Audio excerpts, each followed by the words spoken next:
श्री वल्लभाधीश की जय। श्री गोकुलनाथ जी प्यारे की जय। श्री गोकुलेश हास्यामृत।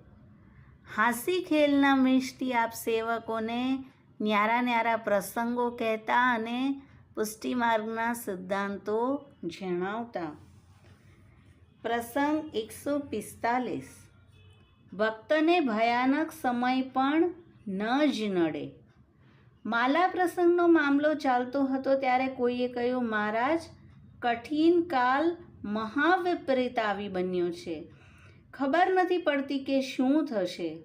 આ એ સમય હતો કે જ્યારે જો કોઈ કંઠી કાઢવાની ના પાડતું તો તેનું મસ્તક હાથીના પગ નીચે કચડાવી દેતા. એટલો બધો કઠિન સમય હતો.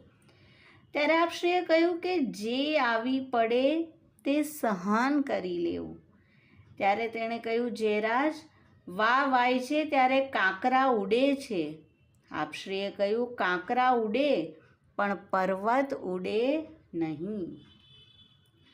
શ્રી ગોકુલનાથજી આમાં પોતાની અડગ વૃત્તિ બતાવે છે. શ્રી ગુસાઈજી પણ કહે છે, કાલોયમ કઠિનો અપી શ્રી કૃષ્ણ ભક્તા ન બાધતે. ગમે તેવો કઠણ સમય આવ્યો હોય પણ પર્વત જેવો અડગ અને દ્રઢ નિશ્ચયી ભગવત ભક્તને તે કાંઈ કરી શકતો નથી. શ્રી ગોકુલેશે પણ પર્વતનો દાખલો આપીને સમજાવ્યું કે વામાં કાંકરા અને મકાન સુદ્ધા ઉડી જાય, પડી જાય, પણ પર્વત ન ઉડે.